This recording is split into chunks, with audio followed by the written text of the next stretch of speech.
welcome to Monday's Live Streams. We're going to be talking about going live.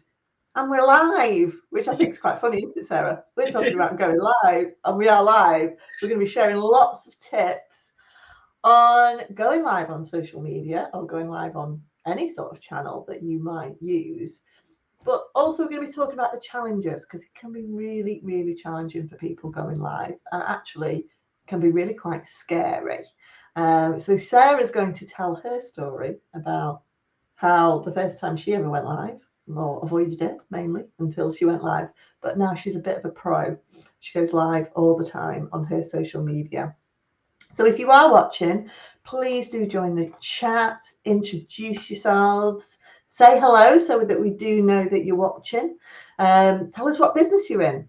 Tell us if you've ever been live. It would be really good to know. And again, if you're watching this on catch up, please do post some comments as well.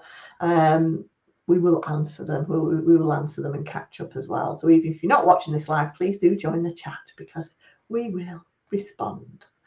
So I'm Bex from Social Media Executive. I train businesses how to effectively use social media to generate new business. And every Monday here we go live at 12:30. And I have a very special guest today who's going to be talking about branding and visibility, and how we can overcome that barrier, that fear of going live, and what the benefits are to their business. So Sarah, please do introduce yourself and tell us a little bit more about who you are, what you do, and why are we talking about going live when we're live today? Thanks, Bex. Hi, everyone. So yeah, I'm Sarah, and as Bex says, I'm a branding and visibility mentor, but that's not what I've always done. And the reason that I do this now is because it took me a long time to get visible. I've been in business for about 12 years now, but for probably about 8 of those years I was hiding away. I was petrified of showing my face, of being seen. I wanted my work to speak for itself, and I didn't want people to know my story. I didn't think anyone was interested in any of that.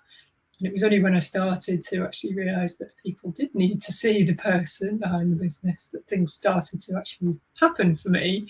And it's really clicked into place that that's the most important thing we can do, is let people get to know us, see who we are, what we're all about, why we do what we do, all of that.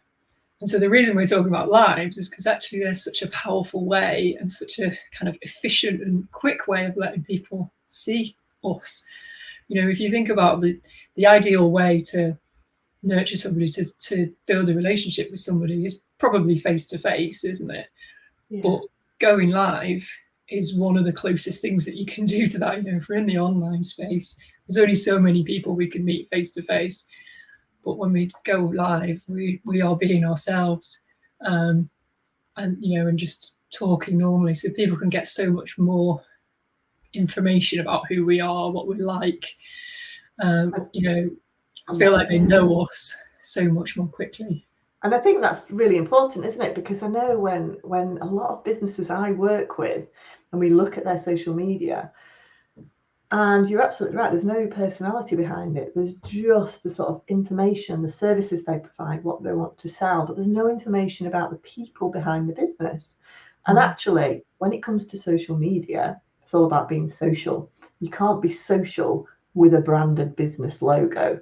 So it really is about getting to know the people, isn't it, behind the business? And it's those businesses that actually excel, I find, on social media, that really do put their personalities into them and show who they are. Yeah, because people need to know what's different about us, don't they? And we can't. There's only so much you can show in even in kind of static images, and certainly in text. You can have a quirky tone of voice, but still can't get as much information across as you can on video. And lives particularly are, you have to be just kind of talking, but you might make mistakes, you might forget things, but that's fine, because it's like a normal conversation then, isn't it? Yeah, it is. Polished. Yeah, and it's connecting, isn't it? It's just connecting with people. I suppose it's like when businesses go out networking, but this is, you don't have to leave your home. Yeah. exactly. And you can speak to lots of people at once, potentially. There's lots of people watching. So you said it was 8 years before you built up the confidence, was it, to put yourself out there as it was? Yeah. So my background was in photography, so I was doing family photography, and I was just showing my pictures. I wasn't letting people see me. I wasn't talking about me. They were interested in that at all. But actually, even with that, people needed to know that they could trust the person that they were choosing to photograph their kids. It was kind of didn't really click to me. And it was only when I started doing some photography for business owners that I was kind of trying to help them to get visible. And I started to realize that, okay, well, I'm not doing that for me. So how can I do that for other people? And so I started to try and put more of my own personality in, and it just all started to click into place. I started studying a lot more around brand strategy and personal brand. And it sounds like something that's really complicated, branding, doesn't it? But it's actually, a lot of people think it's just for big businesses, and personal brand is for like influencers, but actually we've all got a brand, we've all got a personal brand, and it's just about us showing people who we are, and so that they can feel connected to us, as you say, so letting people know what's important to us and what kind of person we are and why we love what we do. All of that just really helps to build those connections. And I think what you said as well, particularly because you were obviously originally you were a photographer, it's quite a daunting thing to be photographed, isn't it? A bit like going live, not quite as bad as going live, but it's quite daunting. And actually, it's quite a competitive market. There's a lot of photographers out there, aren't there? So if you're going to choose 2 photographers, you're going to want to know who you've got to spend that bit of time with, because it is quite a one-to-one experience, isn't it? Yeah, absolutely. Yeah, you've got to really trust that person, haven't you, that when you're being photographed. So and for any business, a lot of people I work with are, they might be therapists or counsellors or and hypnotherapists, and it's people, they're putting a lot of trust in you, and if they can't see you and they don't know what you're like, what you're interested in, that's a big decision to make, isn't it? And it's about helping us to stand out from other people, isn't it? Yeah, absolutely. And I also find it on the flip side as well, because if you put yourself out there, you're not everybody's going to warm to you, not everybody's going to like you.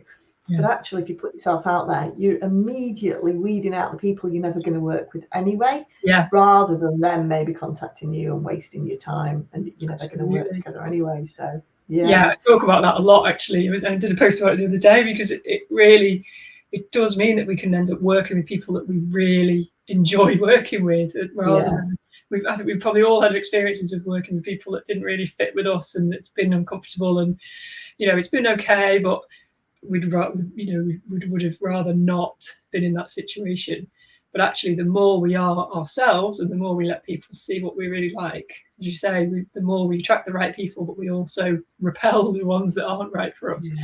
And it can be, that's one of the worries that a lot of people have about going live, is worrying about being annoying and people not liking them. But actually, it is a positive thing if it means that those people then just kind of quietly move on. Yes, sometimes we can attract negative attention, and trolling and things like that, which is a worry, and nobody really wants that.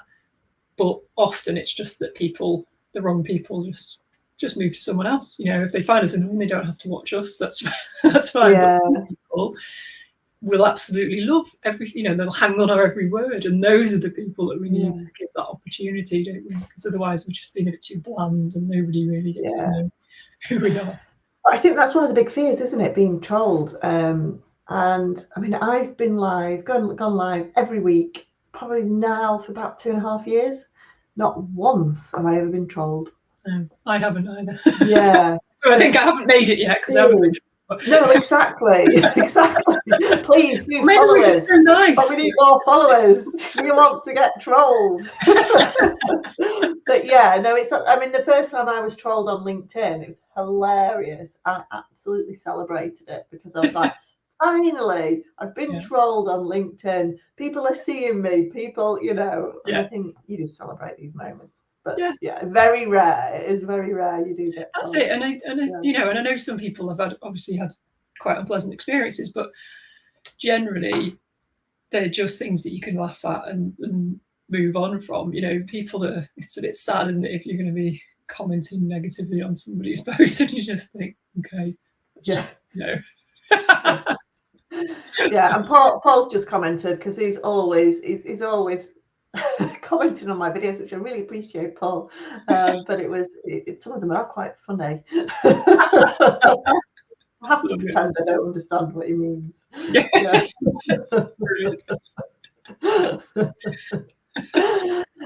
So the first time you went live then, Sarah, how did you do it?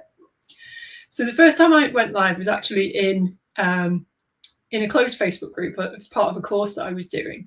And that would be one of my kind of best bits of advice, is to find a safe space where, you know, you're not necessarily going live on your full profile straight away, whatever your profile might be, but find somewhere safe that you can have a practice and go for it. So I tried it in this course. It was one of the tasks in one of these free challenges, to go live. And when the teacher said it, I just felt sick. I thought, I just can't do that.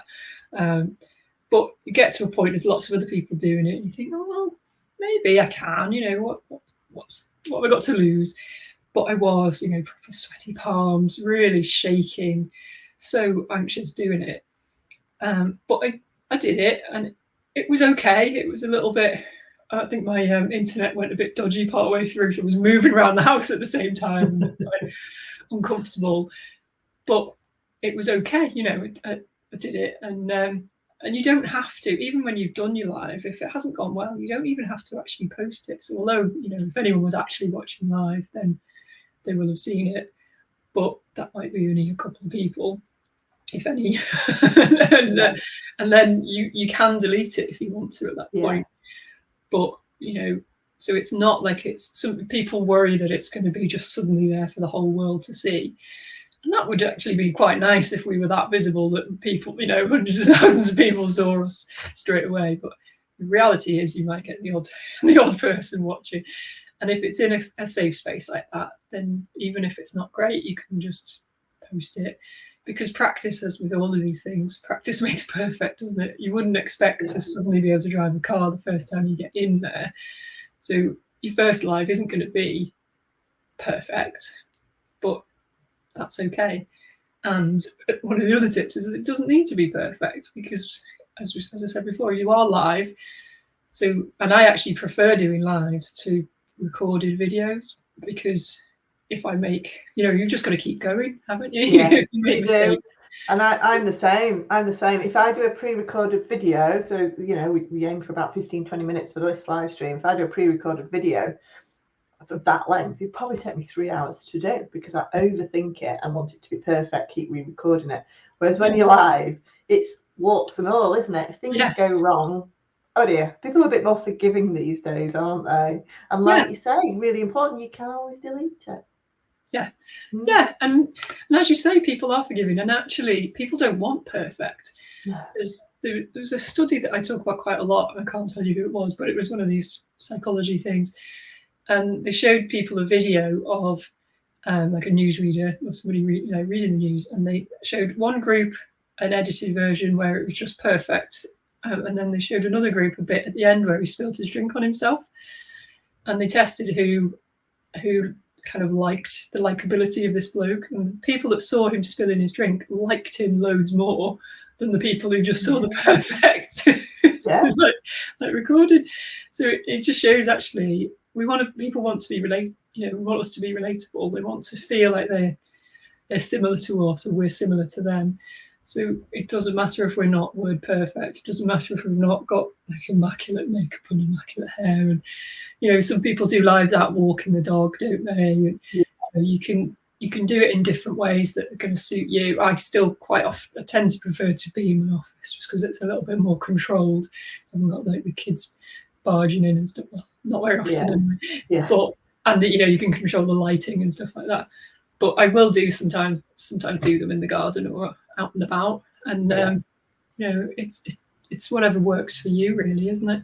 Yeah, and just trialing it. And as Kerry sort of said, it is crazy because we do overthink it and just think the worst. But you always think, you know, if you were going into a meeting to meet someone, it's live, and I think you need to get into the mindset that this is actually just the same. It's live, and yes, you can't control who's watching, but you know, at the end of the day, we're here to market ourselves, aren't we? The more people who see it, the better. Yes, exactly. That's it. And so all of these things that can hold us back, you know, I always think, well, what's more important? And this, you know, this is the stuff I help people with, not just with lives, but with visibility generally. You know, it's okay, well, if you really want to achieve something with your business, what's more important is the fears of you know, not liking the way you look, not, you know, not being liked, or, you know, all of these worries that we have. Are they more important, or is it actually having the end result? Because for me, I want to really make a difference. So that's when I started to realize, well, I've got to push through these fears because I was just not getting anywhere. And that's, you know, I don't want to look back on my life and think, oh, if I'd just gone for it, I could have, you know, I could have done more. Yeah. So yeah, it is. And as you say, you know, some people worry about the way they look, the way they sound. A lot of people talk about the sound of their own voice, but everyone else hears us like that. Yeah. It's only us that's surprised by how we look and how we sound, because we're not looking at listening to ourselves all the time. Yeah. But actually, it wouldn't stop us from, as you say, going to a face-to-face meeting, going to the supermarket, or, you know, we shouldn't let it stop us from promoting our business online. Yeah. Just that sort of technology, I think, as well, that fear of that. And Aisling said, thank God for that, because she never has perfect hair or makeup. Me neither. Me neither. Who cares? Nobody cares. No. People wouldn't like us if we did. No. So go on then, Sarah. What are the tips then for someone who knows they really should be going live, but has a huge fear of it? Yeah. So as I say, I think actually identifying what it is that we're afraid of is a big part of it. So you know, really thinking about, is it, because sometimes it's practical things like actually not wanting particular people to see us. So like, I've got an ex-husband, and I used to really worry about him laughing at me. I know some people have like real fear, real kind of safety concerns. So obviously that's a whole different thing altogether. But for me, it was just that I was a bit embarrassed about what he might say. So, you know, and obviously that still might happen, but I've kind of just done everything that I can to try and avoid it. You know, I was blocked on everything. But I also just had to get over the fact that if he does, then okay, it's not going to harm me. It's, you know, do I want that to stop me from getting where I want to in my business? And I always think that ultimately, if I can just be really successful, then we won't be laughing then, really. You know, and often people think that about people they went to school with, and it's amazing how many people will talk about, you know, exes and old school friends and even current friends, and how they will think of us, you know, because it's putting ourselves out in there in a different way. But again, it's all just about what's more important, isn't it? And if we want to achieve what we want to achieve, then we just got to go for it, haven't we? I know the first time when I launched Social Media Executive and went live, you know, my background is environmental consultancy, and it was just like, crikey, what are people going to think who I used to work with, who's, because, you know, what they're going to think. This is a complete career change. And it was scary. I was really nervous. First time I ever went live, I was sweating buckets. It took me about half an hour to press that live button. And then I think I went live for about 30 seconds, which was fine. But I was absolutely blown away by the results. I could not believe it. Just a little Facebook Live. So ever since then. So you know, we need to work out what the fears are and try and find ways to work through them. Obviously, it's easy to say that, and it took me time. But if it's worth doing, then it is, you know, it's worth going for it. A lot of people worry about what to say. And, you know, so I think it is useful to have a purpose for your live, you know, rather than just going live randomly. Yeah.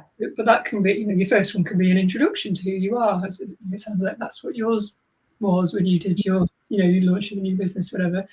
But you can just kind of give people an overview of who you are. That's a fairly straightforward one to do. What, you know, why you do what you do. You can talk about stories. Stories are really powerful, as I'm sure you talk about a lot. So it can be the story of why you set up your business, or it can be smaller stories of what's just happened. But people are often really quite engaged by that. And letting people, it's a great opportunity to kind of talk about your views on things as well. I think, letting, as we say, letting people see who you are. So not necessarily getting really political or really controversial, but actually allowing people to know what you value and what your point of view is on things. I think it's a great way of doing it, and it can come across. Sometimes it's quite hard to write that down, but actually you can say it quite well. And it does allow you to kind of position yourself as an expert, so you can share top tips, or you can share a different tip each time you go live, or so you're letting people know how much you know about your subject, basically. So there's so much, and you really think about it, there's going to be loads that you could talk about in your business, just giving people bits of advice. The next tip I would say is, as we've talked about, is to be yourself, not try and put on a front and be how you think other people expect you to be. This is about letting people see who you are and what you're all about. So there's no point in trying to pretend to be something else. The more you are yourself, the better. And yes, you might want to brush your hair and and feel good about yourself, but you don't have to go and have your hair done and get your makeup done and all that. No, don't waste money doing that. You can just be yourself, and just, as I say, just talk normally. I always recommend that you don't have a script. Bullet points, yes, but not a full script, because if you're just reading, you might as well not really be doing the live. To me, it's kind of, people can obviously see that you're reading. I know there are some teleprompter apps and things now which are probably a bit better, but I prefer to just talk. Have the bullet points. And even if you say, I'm looking down at my notes, and I'll often say, if I'm looking down, it's because I've got my notes here, because I don't want to miss anything. And that's fine to say. People don't mind that you're referring to your notes, especially if you explain that's what you're doing, rather than them thinking you're looking at your phone. But having, just being comfortable enough to actually explain to do that. Well, my top tip for this, as Paul said, my top tips. Post-it notes. So post-it notes at the top of my screen, either side of the camera, because obviously you need to be having that eye contact with your camera all the time. And I think some people make the mistake and they forget, don't they? And they look like this. But actually with that, so I put post-it notes along the top of my screen. So if I'll do that, if I'm doing quite a short one, if I've got longer notes, then I will. And I'm doing a longer night live in a group or something, I will sometimes refer to my notes. But I do always say that that's what I'm doing, which I think helps. Oh, thanks, Ashley. Thank you. And then the next thing I would say is, as I said before, find a safe space. My group is always open for people practicing lives if they want to have a go in there, or if you're part of a course or anything like that. And I don't know whether you've got a community like that. We do. So I run the Social Flock, which is why we've got Barbara in the background. She's our mascot, and we have a private Facebook group for our members, and it is just for our members. And this week's challenge, believe it or not, Flockers, we are going to be challenging you all to do a live in the group, because I think it's a private group, and like you said, Sarah, it's that safe space to practice. Safe space for people to critique, say what worked well, what didn't work well, and just to practice, because it is daunting. We both know it, don't we? The first time you go live. But once you get used to it, it becomes second nature, doesn't it? And I was amazed at how much quicker it became easier. I was struggling with that sentence, but I kind of, the first time, because I originally thought I'll never be able to do a live. I'm just not somebody who'll be able to do that. And then after the first time, I was like, oh my god, that was scary. But then a few more times, and it became much easier, much more quickly. You just kind of, you realize that your world doesn't fall apart, you don't keel over and die, and actually it is possible. And it's a bit like public speaking. Sometimes your mind goes blank when you get on a stage, but if you take a minute and you because that's one of my other tips, is just to actually take your time and breathe. And it comes back then, you have that panic moment of, my God, I forgot what I was going to say. And I quite often will say, I've lost my train of thought, I've forgotten what I was going to say. And then it just stalls enough for it to come back. Yeah. And I would also say, I quite often have if you're quite nervous and you fidget, spilling my coffee, I'll have a cup with me, and it can just give you something to do with your hands and to kind of steady yourself a little bit. I think that works quite well for me. Yeah. And as Paul said, people live for the mess ups. That's what makes viewing more interesting, doesn't it? Yeah, exactly. We should have staged something today that went wrong, shouldn't we? We didn't plan that very well. There's still time. Yeah. But yeah, I mean, I think that's it. People don't mind. People actually probably like you more when things do go wrong, as I said. So, it does, and it is just more like a casual conversation then, isn't it? When you're just kind of forgetting what you're going to say, and then you go back to it. And so yeah, so having bullet points to help you so you don't completely go off on a tangent. And some people worry about waffling as well, and that's one of the things that puts them off.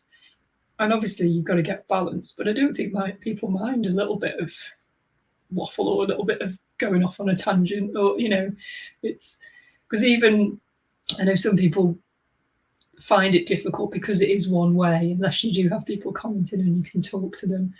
You can't always see what people, you obviously can't see their reactions, you can't see their body language to what you're saying. So sometimes it's a little bit trickier to know whether what you're saying makes sense, whether it's, whether you're getting the point across. So I do tend to ask, and I know people are watching, does this make sense? Is this, are you getting it? Am I being clear? But it's just practice, I think. We can't, there's not much we can do about that other than just keep trying and, and getting feedback afterwards, rather than in that moment. So it is slightly different than being in a one-to-one situation. But if you know what you would say if you were in a one-to-one situation. So it's just kind of trying to recreate that. I think a lot of what I do is trying to help people recreate those situations where, if people will say, I could convince anyone of anything if I'm in a room with them, but but doing it online is a whole different ball game. Yeah. It's just trying to relax into, actually, well, let's just behave in the way that we would if we were in the room with them, and just talk in the same way, rather than treating it so differently. Yeah. If that makes sense. Yeah, no, totally. Right. Well, I'm conscious of the time, and it's been really good. Hopefully that's given you all a few tips. Hopefully it's given you a bit of a kick up the bum to actually give it a try. Obviously you can, have a go. I'll put a link actually to Sarah. She's got a free Facebook group that you can all join. And then you can have a go at doing that. It's called Be the Face of Your Brand. So I'll pop the link in the chat there for you. So please do join Sarah's group, and you can carry on the conversation there as well about showing up. And again, for those of you who want to join my group, which is the Social Flock, I shall put the link in the chat there as well. This is a private group, again, a safe space where we all talk about social media in general. But mainly we have content writing sessions, lots of training to hold you all accountable to getting stuff like done, to getting things like live streams out there on social media to help build your confidence and to help really with that content strategy, and ultimately to grow your business, which is what it's all about. Absolutely. So if you've enjoyed this, please do give us a thumbs up. Please do follow us on social media.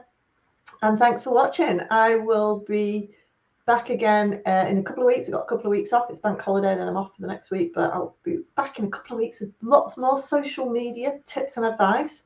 And I'd just like to say a huge thank you to Sarah for joining me today. It's been really, really insightful. And I really do think that it will help people to go live on social media with those tips you've shared. So thank you very much for inviting me. You're welcome. See you all soon. Bye. Bye.